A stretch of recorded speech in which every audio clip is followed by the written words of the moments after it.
अस्सलाम वालेकुम। तो हम पढ़ रहे थे फंक्शनल टेस्टिंग, जिसमें हमने पढ़ा था object properties coverage, input domain coverage, database testing slash back and coverage, error handling. अब ये हम इनकी डिटेल पढ़ेंगे, इनके हमने सिर्फ ऑप्शंस पढ़े थे, अब हम इनकी डिटेल में पढ़ेंगे। तो सबसे पहले तो आता है, एक मिनट, हाँ, ऑब्जेक्ट प्रॉपर्टीज़ टेस्टिंग।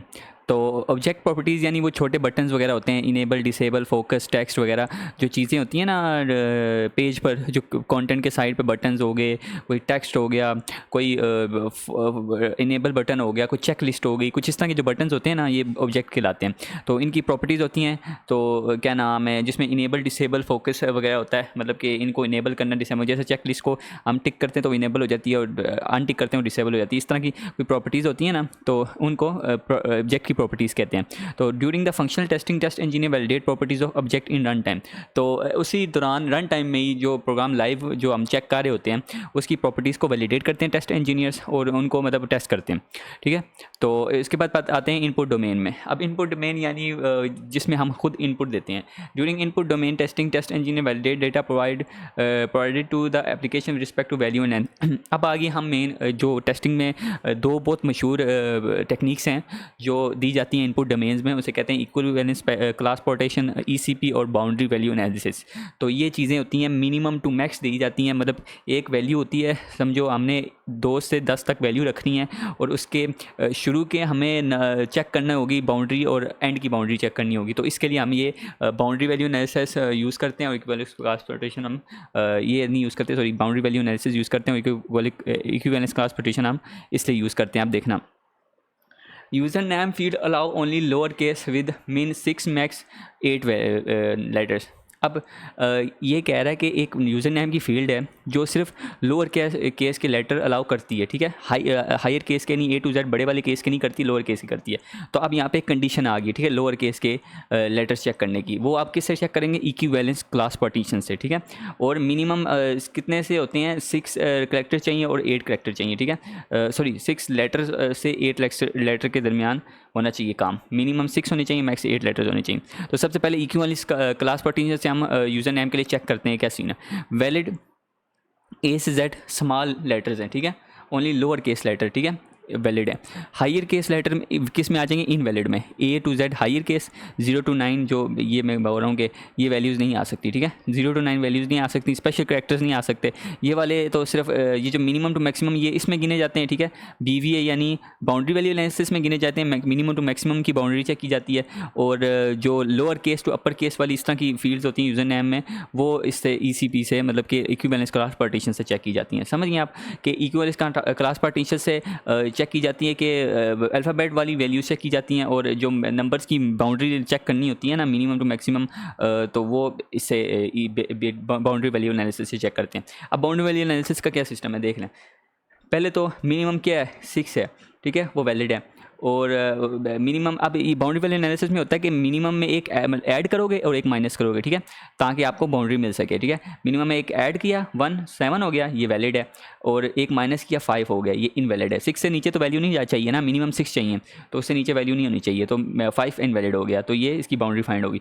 अब इसकी करनी है मैक्स बाउंड्री फाइंड करनी है, तो मैक्स 8 है, ठीक है, उससे ज़्यादा नहीं होना चाहिए। मैक्स में 1 ऐड किया 9 हो गया, इनवैलिड होगी वैल्यू, और -1 किया तो 7 होगी, तो इसकी बाउंड्री क्लियर है, वैलिड है। मैक्स की भी वैलिड है, और मिनिमम की वैलिड है। तो ये इनवैलिड वैल्यूज़ हैं, ये आनी नहीं चाहिए। ठीक है, ये इस तरह चेक करते हैं बाउंड्री वैल्यूज एनालिसिस के थ्रू।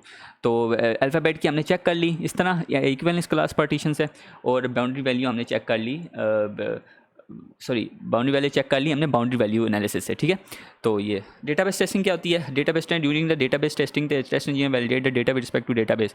तो डेटाबेस के मुताबिक का डेटा होता है वो वैलिडेट करते हैं टेस्ट इंजीनियर्स, और उसे चेक करते हैं, टेस्ट करते हैं। Validate DML database diagram check करते हैं। Operation insert, update, delete and select. तो ये इंसर्ट अपडेट क्यूरीज होती हैं, ये थ्रू करते हैं, वैलिडेट्स करते हैं इनको, इनके थ्रू करते हैं। इंसर्ट करते हैं, अपडेट करते हैं, डिलीट करते हैं, सेलेक्ट करते हैं इनके थ्रू, और डेटाबेस को चेक करते हैं। SQL लैंग्वेज जो होती है, DDL, DML, DCL, ये जो होती है डेटा डेफिनेशन लैंग्वेज, ये data manipulation language, comment, roll back वगैरह।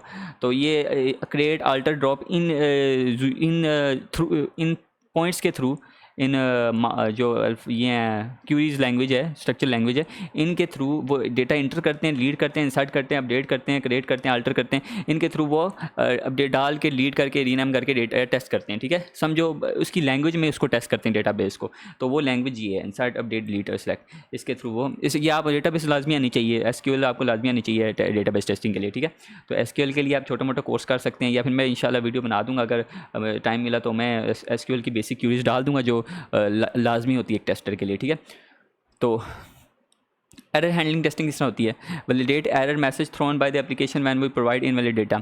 तो एरर मैसेज को चेक करते हैं, ठीक है, कि एरर मैसेज आ रहा है, अगर हम गलत वैल्यू डाल रहे हैं किसी जगह पे लॉगिन पेज में तो उसका एरर मैसेज आ रहा है, क्या पता अगर हम गलत वैल्यू गलत पासवर्ड डाल रहे हैं फिर भी लॉगिन हो जाए, तो ये टेस्टिंग फेल हो जाएगी। अगर टेस्टिंग पास करनी है तो इनवैलिड एरर आना चाहिए। ठीक है, इनवैलिड डेटा का एरर आना चाहिए, जब तक एरर नहीं आएगा तब तक हम टेस्ट करते रहेंगे। ठीक है, तो टेस्ट अगर एरर आ गया तो वो बग में काउंट हो जाएगा। ठीक है, the error message should be clear and easy to understand to the user, कि एरर मैसेज इजीली यूज़र को समझा दें कि क्या वजह है कि वो डेटा हम इंटर कर रहे हैं और पासवर्ड मतलब सॉरी गलत इंटर कर रहे हैं, तो वो एरर क्या दिखा रहा है। एरर को यही बताना चाहिए कि पासवर्ड इनकरेक्ट है। ठीक है, ये ताकि यूज़र को समझ आ जाए, ये ना लिखे ना पासवर्ड इज़ कोई कुछ और लिख दे। ठीक है, पासवर्ड इनकरेक्ट लिखने के बजाय लिख दे password is not correct by the literal, पता नहीं कुछ इस तरह कुछ एरर आ जाए, कुछ एक्स्ट्रा कोई एरर आ जाए, तो वो नहीं आना चाहिए। एक क्लियर मैसेज होना चाहिए जो क्या है कि पासवर्ड इज़ इनकरेक्ट। ठीक है, तो ये ईजी टू अंडरस्टैंड होना चाहिए। अच्छा, calculation / manipulation testing.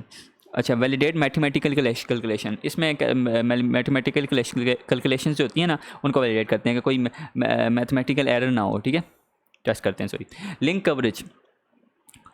Coverage existence, link placed in the appropriate location और नॉट। अच्छा, लिंक एग्जिस्टेंस यानी जो लिंक है ना वो अपनी ओरिजिनल जगह पर प्लेस्ड है कि नहीं, कहीं वो अपने ये नहीं कि मत बटन मतलब लगाया उन्होंने और लिंक कहीं वो जाके नीचे दी हुई है, तो वो अपने बराबर पॉइंट पर है कि नहीं, मतलब कि ओरिजिनल जिसका जगह बनती है, डेस्टिनेशन बनती है, उसके साथ है कि नहीं लगी हुई, कि वो बोलें भाई नीचे लिंक है, वो लिंक कहीं वो आगे पीछे हो। ठीक है, तो लिंक की एग्जिस्टेंस क्लियर है कि नहीं। लिंक एग्जीक्यूशन, और अपनी जो लिंक है ना वो उस जगह अप्रोप्रिएट जगह लेके जा रही है कि नहीं। आपको लिंक क्लिक करते हैं आप, तो आपको वो उस वेबसाइट पर लेके जा रही है जिस वेबसाइट पर वो उन्होंने सेट की है लिंक। ठीक है, आपको जिस वेबसाइट पे वो भेजना चाह रहे हैं उस पर लेके जा रही है कि नहीं। कहीं ये ना हो कि आपको नेक्स्ट पेज पे लेके जा रही हो वेबसाइट के, आप क्लिक कर रहे हो किसी और वेबसाइट पे जाने के लिए। ठीक है, तो ये इसको आपको लिंक एग्जीक्यूशन का मतलब ये है कि आपको ओरिजिनल वेबसाइट पे लेके जा रही है कि नहीं। टाइप्स ऑफ लिंक्स कितनी है? Internal links, external links, broken links. ये तो आपको खुद पता नहीं चाहिए इंटरनल लिंक्स क्या होगी, कि जो वेबसाइट के अंदर की लिंक्स हों। ठीक है, वेबसाइट के अंदर ही लेके जा रही हूँ आपको आगे पीछे वेबसाइट के अंदर। एक्सटर्नल लिंक्स क्या होंगी? जो वेबसाइट से बाहर लेके जानी हो किसी उनके एक्सटर्नल रिसोर्सेज पर या एक्सटर्नल वेबसाइट पर। ठीक है, जो उनकी हो तो उन्हीं का रिसोर्स या इनका ना भी रिसोर्स हो, कोई फ़र्क नहीं पड़ता, तो लेकिन आपको एक्सटर्नल किसी लिंक वेबसाइट पर लेके जा रही हो। ठीक है, ब्रोकन लिंक्स यानी जो वेबसाइट लिंक्स हो वो टूटी हुई हों। ठीक है, वो मतलब काम ही ना कर रही हो, तो ये लिंक्स की टाइप्स हैं। लिंक कवरेज, हाँ। Cookies and sessions. कुकीज़ क्या होती हैं? कुकीज़ वो फाइल्स होती हैं जो आपका डेटा सेव कर देती हैं वेबसाइट में। ठीक है, देखें, temporary internet file which are created at client side when we open the website, this file contain user data.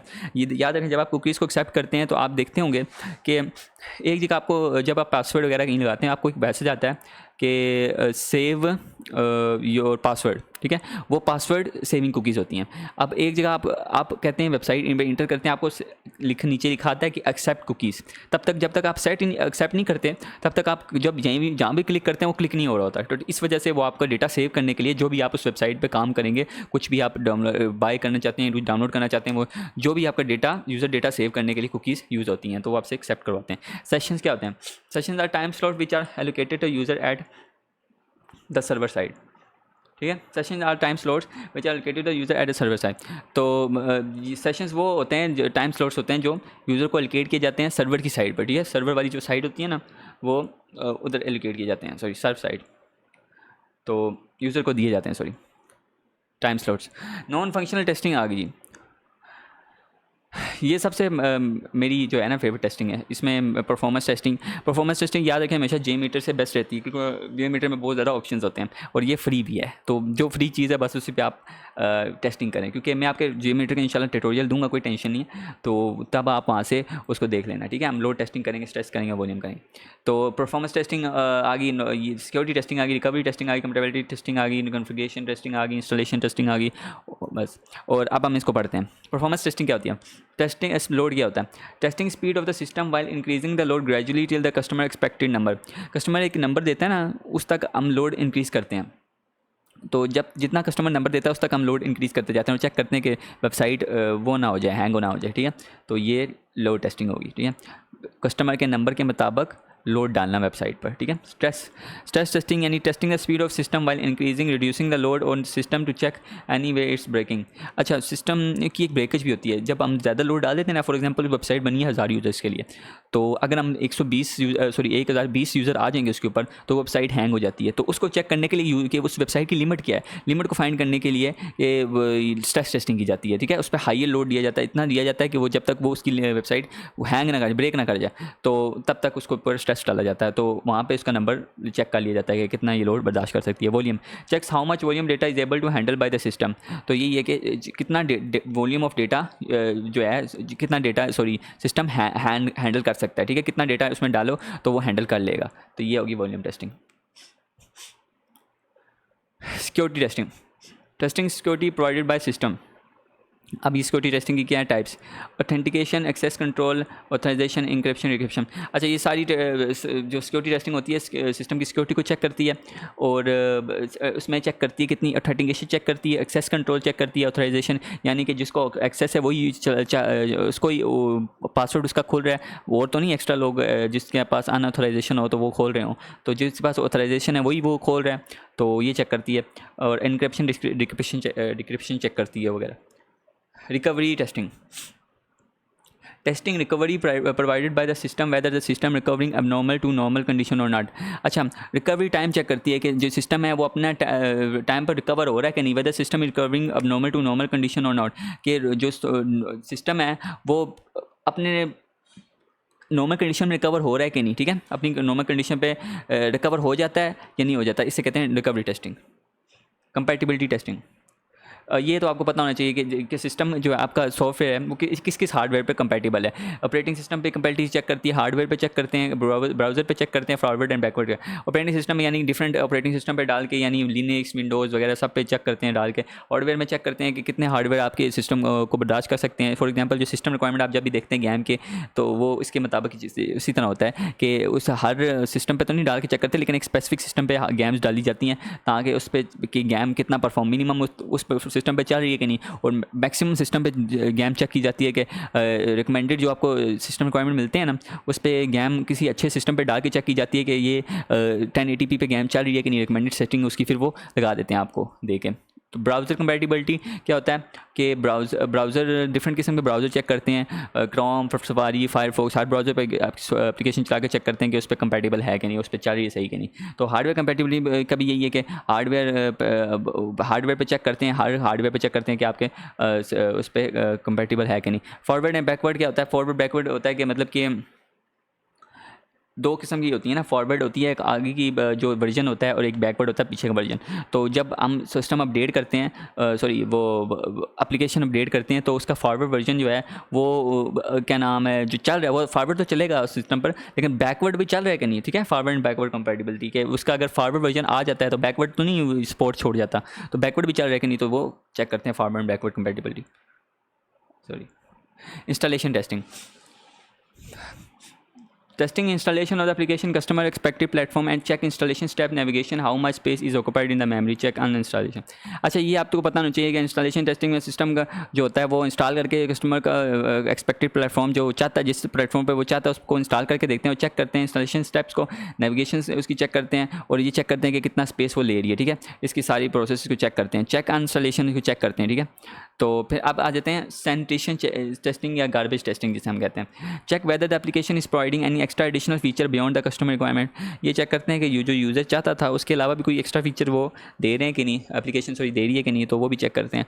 क्या मतलब कि उसके तो बल्ले बल्ले हो जाएंगे कि अगर उसको कोई एक्स्ट्रा फीचर मिल जाए उसमें जो वो चाहता ही ना हो।